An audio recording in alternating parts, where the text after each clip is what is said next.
پہلے مشہور تھا کہ اسلام کس سے پھیلا ہے؟ تلوار سے. علماء نے بتایا نہیں جی اخلاق سے پھیلا ہے. اب نہ اخلاق سے پھیلا ہے نہ تلوار سے پھیلا ہے. اسلام کس سے پھیلا ہے؟ فٹ بال سے. قطر میں فٹ بال کا ٹورنامنٹ ہوا نا, پتہ نہیں کتنے لوگ مسلمان ہو گئے ڈاکٹر ذاکر نائک کے ہاتھ پہ. تو اس چیز میں ان کے ساتھ بھرپور تعاون کرنا چاہیے, اور ہر وقت جا کے طنز کرنا, تانے کرنا, یہ چیز بالکل بھی مناسب نہیں. چلو میرے بھائی ہم آگے چلتے ہیں. تو اللہ میاں نے یہاں پر بتایا کہ اپنی شرمگاہوں کی حفاظت کرتے ہیں, یعنی اپنی خواہش پوری نہیں کرتے سوائے اپنی بیویاں اور باندیوں سے. باندیوں کا سیٹ اپ آج کل کیا ہو گیا ہے؟ ختم. بین الاقوامی معاہدہ ہے, اب کوئی کسی کو باندی نہیں بنا سکتا.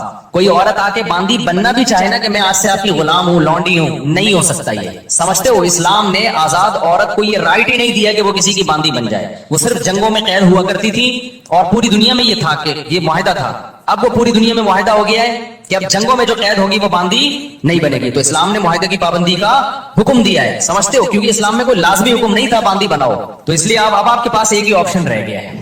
وہ آپشن کیا رہ گیا ہے؟ بیوی. تو 4 شادیوں کی اتفاق سے اللہ نے اجازت دی ہوئی ہے. وہ مجھے نہیں برا بلا کہا کر, وہ اللہ نے دی ہوئی ہے عدل کی شرط کے ساتھ, حقوق کی برابری کے ساتھ. تو وہ آپ اگر کرنا چاہیں تو میری طرف سے مجھے کوئی شکایت آپ سے بالکل بھی نہیں ہوگی. مجھے میں کون ہوتا ہوں؟ اللہ کو نہیں ہوگی. جب اللہ کو نہیں ہوگی تو سوسائٹی گئی تیل. سوسائٹی کی ایسی کی تیسی, اچھا میرے بھائی ایسی کی تیسی کا وہ بنا لینا. آگے اللہ تعالیٰ فرماتے ہیں والذین هم لاماناتهم وعهدهم راعون. یہ بہت اہم آیت ہے یار, یہ بہت اہم آیت ہے. کاش یہ چیز مسلمانوں میں آ جائے. امانتوں اور معاہدوں کی پابندی, ایگریمنٹ کی بولو پابندی. امانت کا مطلب کوئی بھی عہدہ آپ کو دیا گیا ہے, آپ پہ اعتماد کر کے آپ اس کو ذمہ داری سے پورا کریں. آپ نے جب کسی سے کوئی ایگریمنٹ کر لیا, اسٹیٹ ایجنٹ کتنے 2 نمبر ہوتے ہیں سوائے ان کے جو میرا بیان سن رہے ہیں. کل میرے پاس کیس آیا, جمعے کو, چند دن پہلے جمعے کو کیس آیا, کتنے ایڈوانس میں دے دیا, سودا بک ہو گیا. اب کسٹمر کو, ویسے تو اسٹیٹ ایجنٹ الو بنا رہے ہوتے ہیں, کسٹمر بھی بنا رہے ہوتے ہیں. اب کیا ہے کہ جی دوسرا زیادہ اچھا مل گیا تو ادھر سے زبان چینج کر کے اس سے معاملہ کرنا شروع کر دی. بہت 2 نمبریاں ہو رہی ہیں پیسوں کے معاملے میں. مسلمان سیدھا نہیں. اسٹیٹ ایجنٹ کیا کرتا ہے, آپ سے پیسے لیے, کوئی اچھا پلاٹ ملے گا آپ کو دوں گا, اچھا ملے نا تو نیت چینج, ابے اس کو کیوں دوں, خود نہ رکھ لوں میں. حالانکہ معاہدہ کس سے ہوا تھا؟ آپ سے معاہدہ ہوا. 2 نمبریاں, ادھر سے گھسیٹو ادھر سے گھسیٹو.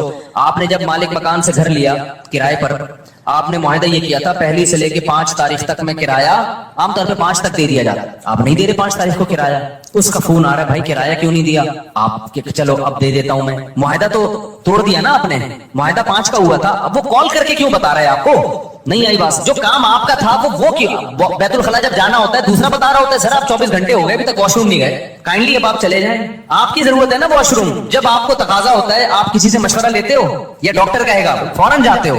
تو یہ جو آپ کا ایگریمنٹ ہوا نا کہ گھر میں استعمال کروں گا اور کرایہ میں اتنے دن دوں گا, اتنے دن تک دے دوں گا, تو اب جب اتنے دن گزر گئے تو یہ ذمہ داری کس کی ہے؟ آپ گناہگار ہو رہے ہو, آپ گناہگار ہو رہے ہو, آپ کو دینا پڑے گا اس کو, اس کے کال کیے بغیر.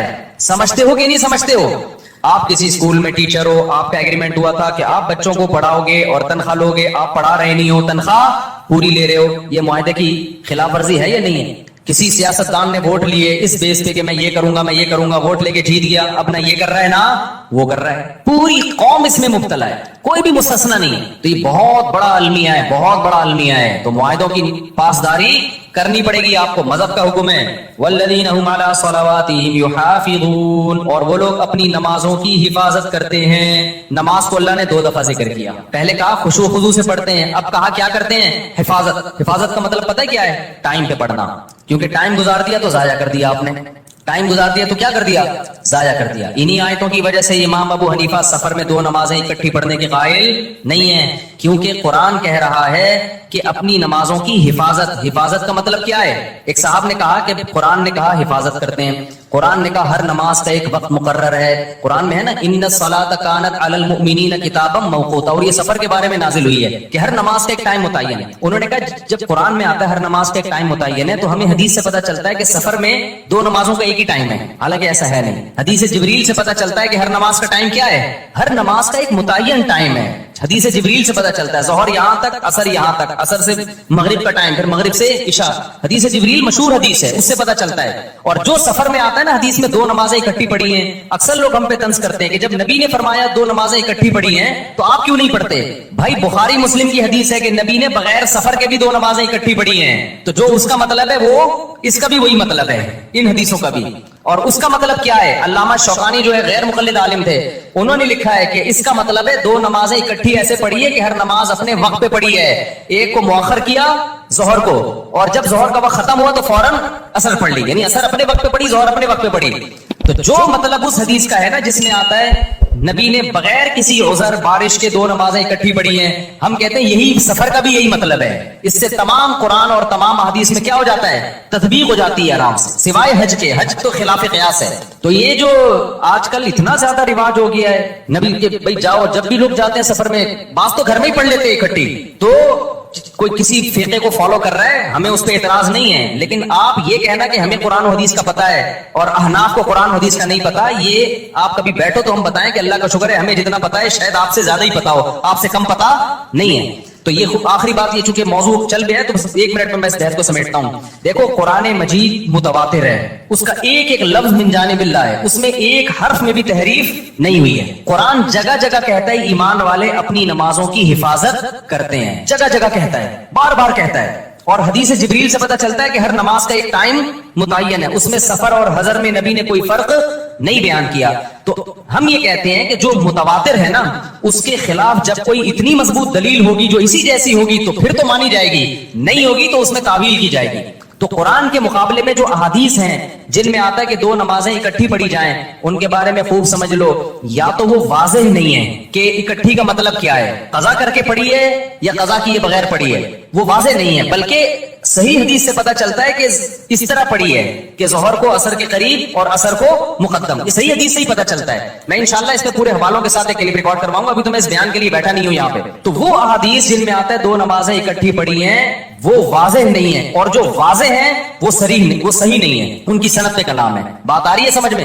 کوئی ایک ایسی حدیث نہیں ہے جس میں آتا ہو کہ نبی نے ظہر کو باقاعدہ قضا کر کے عصر کے وقت میں پڑھا ہے. اتنی واضح حدیث ہو اور بے غبار سند بھی ہو اس کی، ایسی کوئی حدیث نہیں. اگر حدیث بے واضح ہے تو سند بے غبار نہیں ہے، اور اگر سند صحیح ہے تو حدیث کا مفہوم واضح نہیں ہے. اور ویسے بھی کامن سینس کی بات ہے کہ اللہ تعالیٰ نے جو سفر میں 4 کی 2 کی ہیں وہ 2 اسی لیے تو کی ہیں کہ ٹائم پہ ہو جائیں.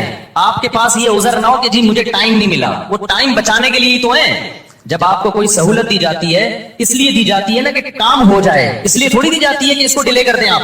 تو اس میں میرا مقصد دوسرے لوگوں پہ طنز کرنا نہیں ہے، لیکن میرا مقصد یہ کہ آپ جس فقہ کو فالو کر رہے ہیں نا قرآن و سنت کی روشنی میں، اس میں 2 نمازیں اکٹھی پڑھنے کے جو احناف کے ہاں مطلب ہے کہ جمع بین الصلاتین کا مطلب کیا ہے، وہ مطلب قرآن و حدیث سے بہت زیادہ مزین ہے، بہت مدلل ہے وہ مطلب. اور ویسے بھی جو سفر میں بھی آپ نے جمع سوری کی ہے، جس کو جمع سوری کہتے ہیں کہ ظہر اور عصر کے قریب قریب پڑھا ہے، یہ بھی بہت کم کیا ہے. جبکہ ہم اہل حدیث حضرات کو دیکھتے ہیں ہر سفر میں یہ کر رہے ہوتے ہیں، وہ یعنی خود حدیث پر بھی اس طرح عمل نہیں کر رہے ہوتے جو ان کی اپنی رائے ہے. آپ دیکھ لو تو لوگوں نے عام شروع کر دیا ہے، جب بھی جائیں گے ظہر عصر. اب تو یہاں تک شروع ہو گیا ہے کہ سفر ابھی شروع ہونے والا تھا، ابھی شروع نہیں ہوا ہے، گھر میں ہی ظہر اکٹھی پڑی اور نکل گئے، اور حوالہ دیتے ہیں حضرت مولانا فلاں کرتے ہیں، حضرت مولانا فلاں کرتے ہیں. بھائی جتنا بھی بڑا مولانا ہو ابو حنیفہ کی خاک کے برابر بھی نہیں ہے، ان کی کوئی حیثیت نہیں ہے ان واعظین کی اور آج کی مولویوں کی. تو ہم ابو حنیفہ کی بات کو قرآن و حدیث پہ ہرگز ترجیح نہیں دے رہے، ہم ابو حنیفہ کی فہم کو آج کے اسکالرز کی فہم پہ ترجیح دے رہے ہیں. سمجھتے ہو گے نہیں سمجھتے ہو؟ چلو آگے. تو اس لیے یہاں بھی قرآن کہہ رہے اپنی نمازوں کی حفاظت. یہی وجہ دیکھو فجر اور ظہر کو نہیں جمع کیا گیا، کیوں؟ دونوں کا ٹائم آپس میں ملتا نہیں ہے، دونوں کا ٹائم نہیں مل رہا آپس میں. آگے چلتے ہیں ہم. اولئک هم الوارثون، جو اپنی نمازوں کی حفاظت کرتے ہیں. اللہ فرماتے ہیں یہی لوگ وارث ہیں. کس چیز کے وارث ہیں؟ کیا ملے گا، کیا انعام ملے گا؟ بھائی اللہ کتنے پیسے دے گا ان لوگوں کو جو معاہدوں کی پابندی کرتے ہیں، ان لوگوں کو جو فضولیات سے بچتے ہیں، ان لوگوں کو جو اپنی شرمگاہوں کی حفاظت کرتے ہیں، ان لوگوں کو جو اپنی امانتوں اور معاہدوں کی پابندی کرتے ہیں. تو اللہ کی طرف سے ان کو کیا ملے گا؟ سوال پیدا ہوتا ہے کہ نہیں ہوتا؟ اللہ فرماتے ہیں میں بتاتا ہوں کیا ملے گا. الذین یرثون الفردوس، یہ وہ لوگ ہیں جو جنت الفردوس کے وارث بنیں گے. کہاں جائیں گے؟ ایسے باغات میں جن کے نیچے نہریں بہتی ہیں. کتنا قرآن میں اللہ نے جنت کا نقشہ بیان کیا ہے، کتنا زیادہ بیان کیا ہے. ہم سمجھتے ہیں کہ یہ اللہ کے معاذ اللہ سیاسی وعدے ہیں. ومن اصدق من اللہ قیلا، اللہ کہتے ہیں اللہ سے زیادہ سچی بات کوئی نہیں کر سکتا. تو میرے بھائی دکھا دے نا اللہ تو سارے نیک پرہیزگار بن جائیں. اللہ نے کیا کیا ہے؟ چھپا دیا. تو چھپا ہوا ہے اس لیے ہم جیسے لوگ مارکیٹ میں گھوم رہے ہیں. آگے اللہ فرماتے ہیں اس میں پھر اور بہت سارے احکام ہیں، وقت بہت کم ہے. آگے میں نے سورہ نور بھی تھوڑی سی بیان کرنی ہے. سورہ نور میں اللہ نے بہت سارے حکام دیے, 5 منٹ میں جلدی جلدی. پہلا حکم اللہ نے یہ دیا, الزانیۃ والزانی فاجلدوا کل واحدۃ منہما مئۃ جلدہ, کل واحد منہما مئۃ جلدہ. جو زنا کرنے والا مرد اور زنا کرنے والی عورت, حکومت کو خطاب ہے کہ ان کو چوک میں لے کر آؤ اور دونوں کی پشتوں پہ 100 کوڑے مارو. اے اللہ چھپڑ میں بند کمرے میں نا نا نا. ولیشہد عذابہما طائفۃ من المؤمنین, پوری ایک مسلمانوں کی پبلک دیکھ رہی ہو ان کم وقتوں کو. آج لڑکا فخر سے بتا رہا ہوتا ہے میری گرل فرینڈ ہے, اور آج کے دور میں گرل فرینڈ کا مطلب کیا ہے, یہ بھی بدکار منہ کالا کرنے والی اور میں بھی اس کے ساتھ منہ کالا کرنے والا بدکار.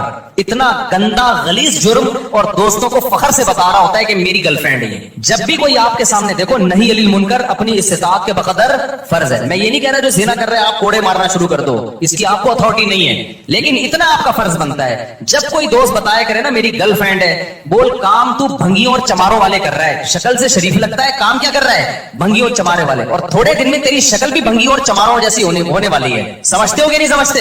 بہت گندا غلیظ عمل ہے. قرآن کیا کہہ رہے ہیں, ان دونوں کو کھڑا کر کے کیا کرو, بغیرتوں کو 100 کوڑے مارو چوک پہ. یہ غیر مسلموں کا کام ہے بھائی, مسلمانوں کے نہیں ہے. یہ بولو یار تیری بھابھی کا فون آیا ہے, میری وائف کا فون آیا ہے, مجھے اپنی بیوی سے, جب کوئی مجھے بتاتا ہے نا مجھے اپنی بیوی سے محبت ہے, اللہ کی قسم خوشی ہوتی ہے. خاندانی آدمی ہے, دعوت پہ جاتا ہے اپنی بیوی کو لے کے, خدا کی قسم خوشی ہوتی ہے. بندہ کیا ہے, خاندانی ہے, عزت دار آدمی یہی کرتا ہے نا.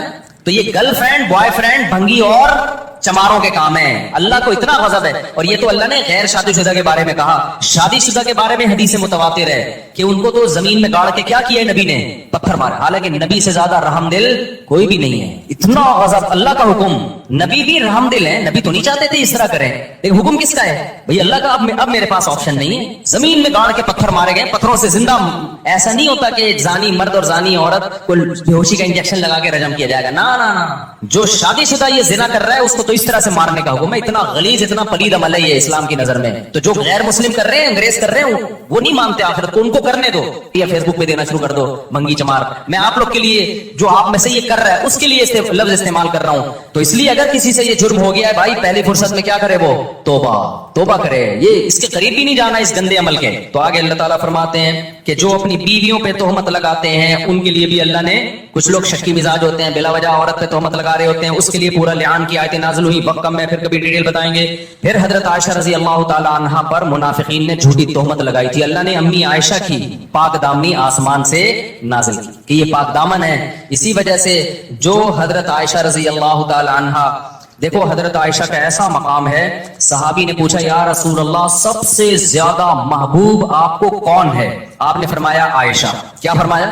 حالانکہ ان صحابی کا مقصد تھا مردوں میں, ان کا مقصد کیا تھا, مردوں. لیکن نبی کو ایک دم ذہن کس کی طرف گیا, عائشہ. کبھی بعض تابعین جب حدیث بیان کرتے نا تو جیسے آتا نا انا عائشہ رضی اللہ عنہا, حضرت عائشہ سے نا نا نا, وہ کہتے ہیں حبی رسول اللہ, نبی کی جو چہیتی تھی, سب سے محبوبہ تھی عائشہ, ان سے یہ حدیث مروی ہے. وہ یہ لقب لگایا کرتے تھے. تو آپ نے کیا فرمایا, سب سے محبوب کون ہے, عائشہ. تو ان صحابی نے کہا مردوں میں. فرمایا ابوہا. یہ بھی نہیں کہا کہ ابو بکر, نہیں آئی بات میرا خیال ہے. فرمایا عائشہ کا باپ. تو نام یہاں بھی کس کا استعمال کر رہے ہیں, عائشہ. تو حضرت عائشہ کی فضیلت اس سے اور زیادہ بڑھ گئی کہ عائشہ بھی محبوب اور عائشہ کا کہ والد بھی محبوب. تو اس لیے اللہ نے آسمان سے آپ کے لیے آپ کی پاک دامنی کو نازل کیا. اسی وجہ سے جو شخص بھی حضرت عائشہ رضی اللہ تعالی عنہا کو معاذ اللہ فاسقہ سمجھتا ہے, ان آیتوں کی روشنی میں وہ اسلام سے خارج. لوگ ہمیں کہتے ہیں, یہ مفتی لوگوں کو دائرہ اسلام سے نکالتے رہتے ہیں, کفر کے فتوے دیتے رہتے ہیں. بھائی ہم کسی کو دائرہ اسلام سے نہیں نکالتے, نام اس کے ٹھیکیدار ہیں. جو نکل گیا ہے اس کے بارے میں بتاتے ہیں کہ یہ مارکیٹ سے کیا ہو گیا, اسلام کی مارکیٹ سے شارٹ نکالنا تو اللہ کا کام ہے بھائی, بتانا مولویوں کا کام ہے یا نہیں ہے. تو اتنا بھی براڈ مائنڈیڈ نہیں بنو کہ دائرہ اتنا بڑا ہو جائے کہ کوئی اس میں رہے نہیں. اب کوئی بتوں کی عبادت کر رہا ہے تو دائرہ اسلام میں کہوں یہ مسلمان ہے تو اللہ مجھ سے پوچھے گا کہاں سے آ گیا مسلمان بھائی جو بتوں کی عبادت کر رہا ہے. تو اتنے براڈ مائنڈیڈ نہیں بنو, نہ اتنے میٹھے بنو کہ لوگ کھانا شروع کر دیں, نہ اتنے کڑوے بنو کہ لوگ تھوکنا شروع کر دیں. بیلنس ہونا چاہیے. تو دائرہ اسلام سے جو نکلے گا تو وہ مارکیٹ سے خود ہی نکلا ہے, ہم نے تھوڑی نکالا ہے. ہم بتائیں گے بھائی یہ نہیں ہے, کائنڈلی ذرا اس سے آپ کیا کریں, اوائڈ کریں. تو میرے بھائی وضو میں انگوٹھی اتار دینا کیا ضروری ہے؟ کیا وضو کے دوران انگوٹھی اتارنی چاہیے یا اسے آگے پیچھے کر کے پانی ڈال دیا جائے؟ محمد عدیل عباسی بٹواس سے. اگر کوئی اتارے بغیر بھی وضو کر لیتا ہے اور انگوٹھی کو آگے پیچھے کر کے پانی بہا دیتا ہے تو وضو ہو جائے گا. بیٹھ کر نماز پڑھنا کب جائز ہے؟ کیا عذر کی وجہ سے جیسے ٹانگ وغیرہ میں درد ہو تو بیٹھ کر نماز پڑھ سکتے ہیں؟ شوکت وانی کشمیر سے. جی جناب, مجبوری میں جائز ہے. اگر آپ فرض نماز, نفل تو ویسے بھی بیٹھ کے پڑھ سکتے ہیں, لیکن فرض نماز اگر آپ